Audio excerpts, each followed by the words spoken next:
In today's video, I am going to teach you how to use Constant Contact for marketing.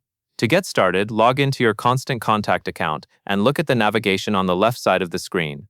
This is where you will find the tools you need to create and send marketing emails. Click on Channels, then choose Emails. This takes you into the email dashboard, where you can create a new message and manage your existing campaigns. Next, start your campaign by clicking the button labeled Create or Create an Email. Constant Contact will then prompt you to pick a template. Templates are pre-built layouts that save time and help your emails look polished on both desktop and mobile devices. Browse the template library and choose one that fits the type of message you are sending, such as a newsletter, an announcement, or a promotion. When you find a template you like, move your cursor over it and click Select.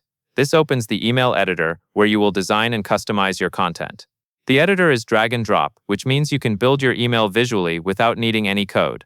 On the left-hand toolbar, you will see different content blocks you can add. Drag in blocks like images, text, buttons, or videos, and drop them into your layout where you want them to appear. Then click into each block to edit it. Add your message and adjust your calls to action. Keep your text clear and scannable, and make sure any button wording is specific, like Shop Now or Learn More. To match your brand, go to the Design tab. Here you can set global colors, fonts, and background graphics so the entire email feels consistent. This is a simple way to make your emails look professional and recognizable. When you are finished editing, click Continue. After you click it, give the system a few seconds to load the next screen, because it can take a little time to process.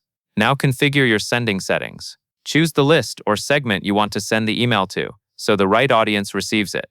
Then add a subject line. Make it relevant and specific, so subscribers know what to expect when they open the email. Finally, click Send, and that covers everything you need to know.